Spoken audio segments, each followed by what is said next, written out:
Hello there! Welcome to part 2 of my metal tutorial for Dwarf Fortress.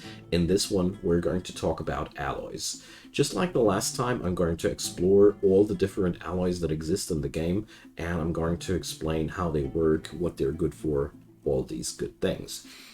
First off, before we begin, I'm going to explain the general alloying process a little bit, and then we're going to go deep into the information rabbit hole. So timestamps are in the description box below, so if you're looking for a certain thing, go check it out. I've also put a link to the previous video, to the playlist of my tutorials, and to the Dwarf Fortress Wikipedia about metal, so you can find some background information there. So let's talk about alloying first. Alloying is being made at the smelter. Now that's nothing new. We find all the necessary recipes up here. The upper half is pretty much the total sum of alloys that you can make, and the lower half is pretty much the base metal half. Just the coke bars are a little bit in between.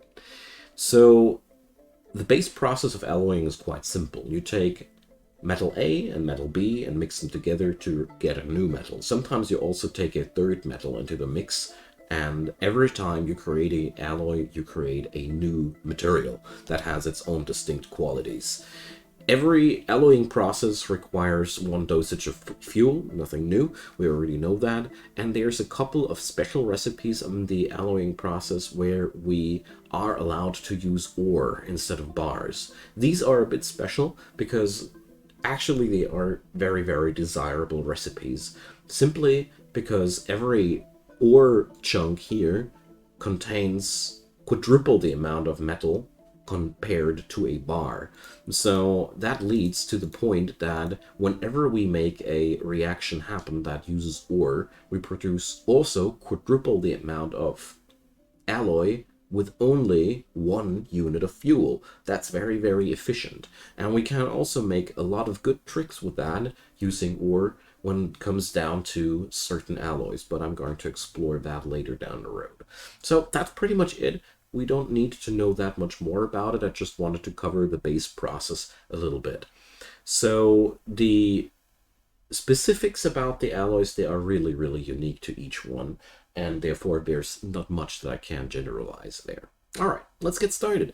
So the first one that I want to introduce here will be bronze, because bronze is actually the easiest and most versatile alloy that we're going to encounter.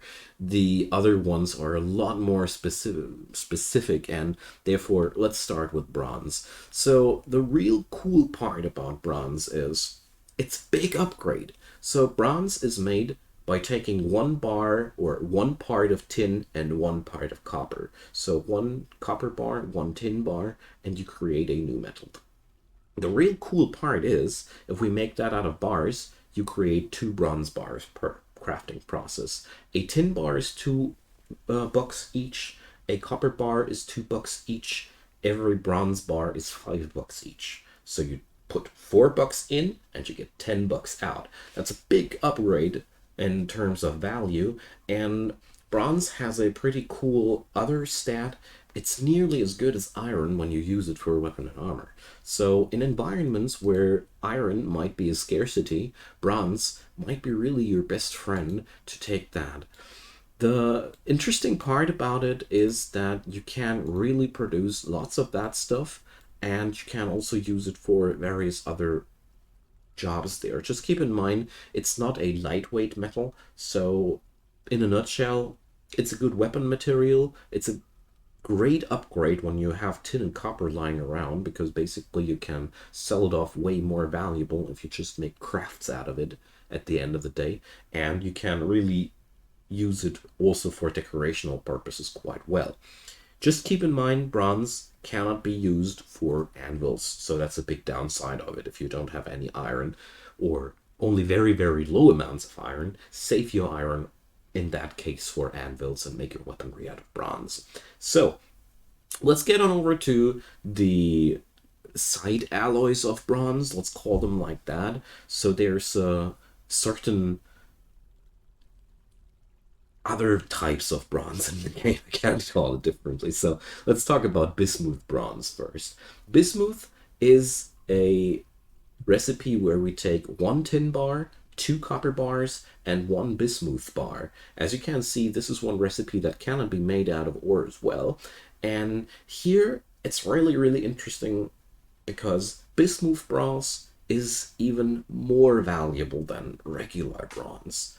It's even more of a monetary upgrade. The combat stats of Bismuth Bronze aren't better than the regular one. It's roughly the same, but you get a huge monetary upgrade out of that stuff by just making it. So the gist of it, if you have any bismuth around and you happen to have tin and copper as well, there's no reason to not to process that stuff because it's a huge upgrade.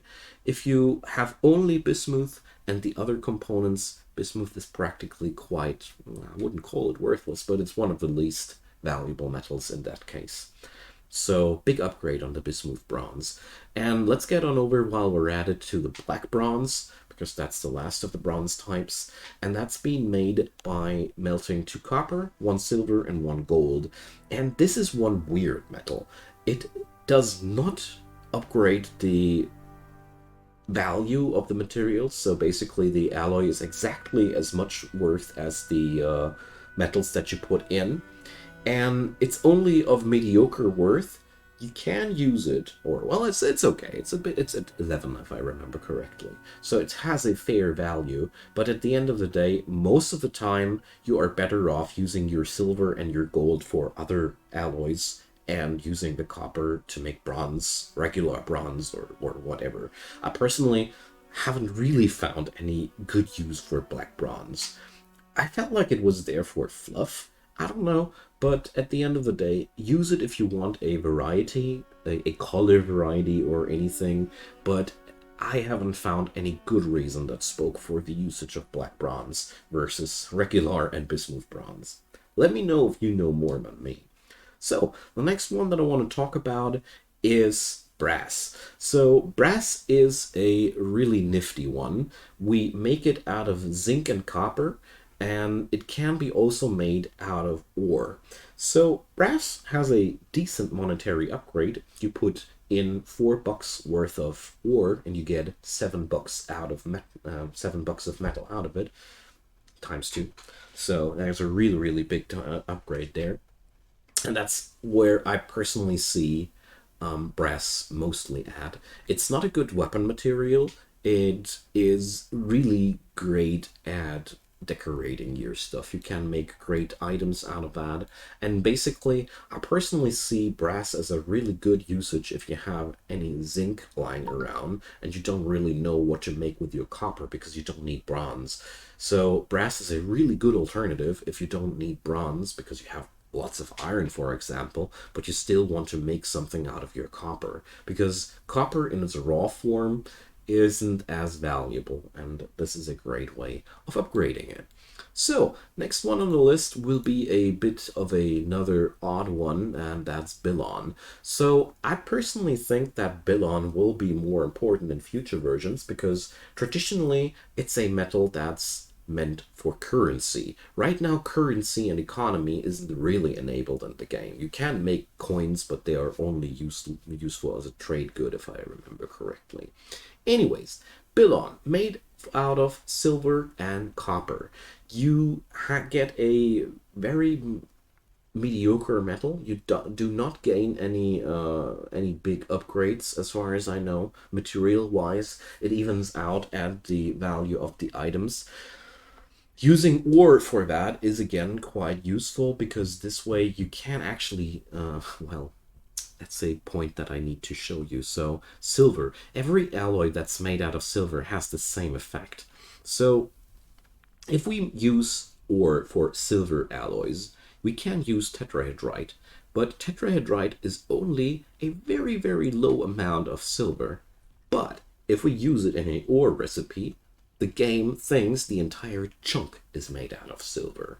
So that means you take one piece of tetrahedrite for copper, which is then worth 4 bars of copper, and then you take one other chunk of tetrahedrite, and then the game says, all right, that's worth 4 bars of silver now for that alloying recipe. That's actually kind of an exploit, but it works like that with all of the silver recipes. as far as I know. Please correct me if that ever gets fixed out. But it's really useful to know. So basically, tetrahedrite is really, really awesome for all the silver alloys. And the other metal that works comparatively well is galena. Here's the same thing. Galena is only yielding 2 silver bars if you smelt it directly, but if you use it for an alloy reaction, it suddenly is usable like 4 bars of silver. I hope you can follow me. In the long run, Billon, it's only a decorational material. There's not much use for that. Beyond its probable use for currency one day, but that's not happening these days. All right, next up, Electrum. So Electrum is here again a alloy that can be made out of ore and bars. Electrum is a mixture between silver and gold. And here again, if you can mix it out of gold nuggets and a tetrahedrite ore chunk, the monetary gain is insane because you will upgrade the tetrahedrite chunk by a lot. Beyond that, Electrum is lightweight, or lighter weight than gold, which is amazing because Electrum doesn't really grow more valuable. If you use a silver ingot and a gold ingot, we're going to get a evened out value of the metals. We don't gain more value, just like with the bronze. But the resulting alloy is not as heavy as gold. And that's a pretty good thing. And it's also nice looking. And it was also a traditional currency metal. So I think Electrum is going to play a role in the future, but right now you can use it to make your gold less heavy, and if you happen to have any tetrahedrite or galena lying around, you can make big profit with that. Alright, so next one on my list is a pretty big chunk, and that's pewter. Oh gosh, pewter. So, for whatever reason the game has, there's 3 different recipes for pewter. There's fine pewter, there's lay pewter, and there's trifle pewter. We're going to go over all these 3 in a row, so it's going to be easier to process that. Let's start with fine pewter. So here again, we can make that out of ore, and if we happen to be able to make that out of ore, it's going to be quite a fuel efficient thing. Pewter is made out of 3 units, or no, wait a sec. Fine pewter is made out of 3 units of tin and 1 unit of copper. It's a very good crafting material, but it ain't as useful as a weapon material like bronze. You get a really nice monetary gain out of that. You upgrade every piece of ore you put in by like the resulting ore is $5 worth each, and the input ores are $2 worth each, so that's an increase of 150%. Pretty big. Basically, fine pewter is a great stuff if you, again, don't need copper, don't need bronze. So you can use it if you have a vast oversupply of tin, because 3 pieces of tin and 1 piece of copper is quite costly, but it's also a really, really good increase of value, and it's the most valuable of the pewter variants. You can make really powerful crafts items out of that in terms of value, and beyond that, there's not that much extra use behind it.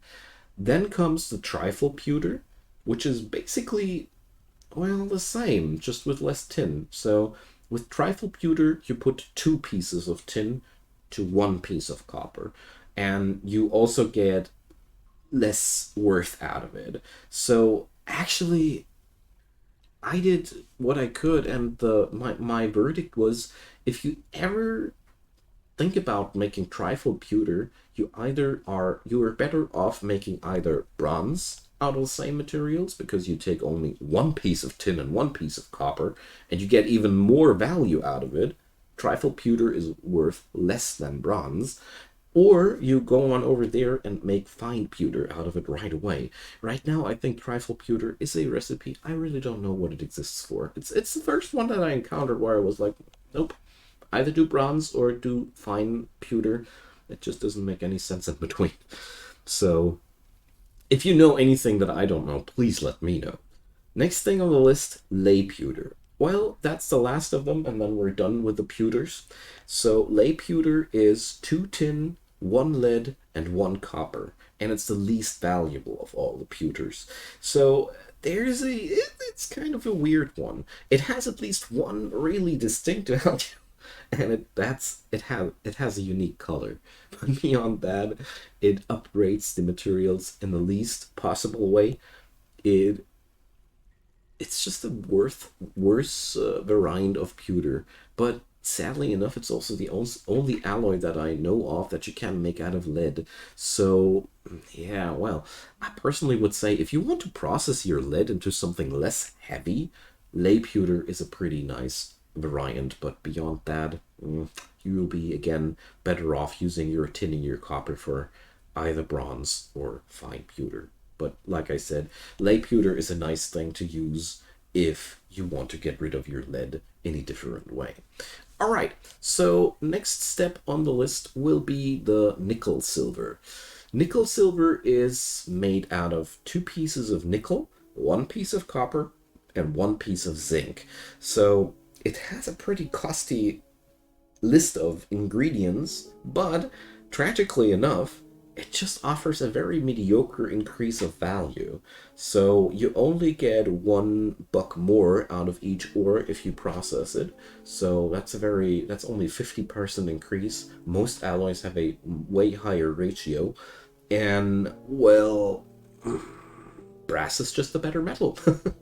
So basically, brass is being made out of zinc and copper, and here we put zinc and copper and nickel into it and get a product that's worth less at the end of the day. But it's again one of those reactions where I gotta say, yeah, it's the only way of alloying nickel, but I personally would use nickel for a lot of other things. So I haven't found any real particularly good use for nickel silver.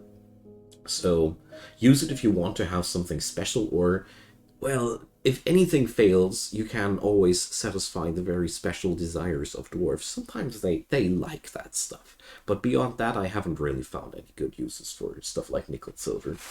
Good. Next one on the list, rose gold. So, rose gold is a alloy that's being made out of 3 units of gold and 1 unit of copper. It's, again, one of those metals that yield no monetary upgrade. You get exactly as much value out as you put in. If you don't make it with magma, you actually are downgrading it, because you have to spend coke for that, but that's a different story. It doesn't really matter, but I just wanted to put that thought in. And rose gold has one unique quality, and that's, again, a unique color. It has a color tint that you cannot achieve differently, but beyond that, it's just a variant of gold. It's interesting in so far as you can put up a little bit more of variety there, and it is also, well, a way of satisfying certain dwarfs' needs, but it's again one of those alloys that has a purely decorational value and yields no stats that I could say that's what it's best used for. Alright, next on the list is going to be sterling silver. Sterling silver is exactly like rose gold, basically, stat-wise, except for the fact that you pick up 3 units of silver and mix them with 1 unit of copper.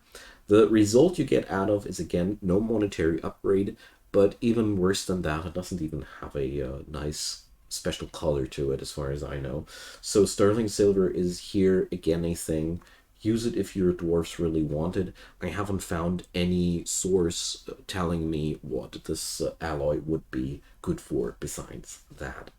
So let's talk about steel and pig iron last here. I have made an entire video about that, but I want to cover it because we're talking alloys here.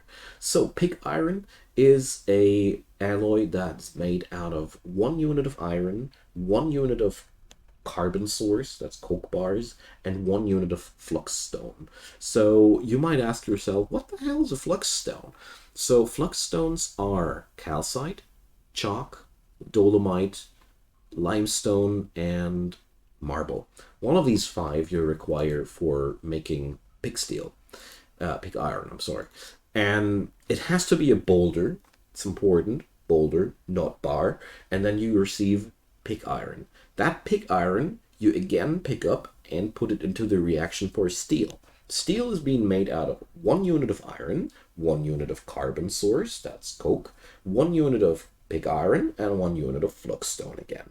Keep in mind that both processes, pig iron and steel, will require another piece of coal to do the actual smelting process. So you require 2 coal per working process. Steel now is basically the best weapon material out there besides otherworldly metals. So it's very, very desirable. The sheer search for flux-stone might be extremely important, therefore, for your fortress. For example, down here, I found an entire layer of dolomite, which exactly kickstarted my steel production. Steel is not only powerful as a weapon material, it also has an insane boost in terms of value.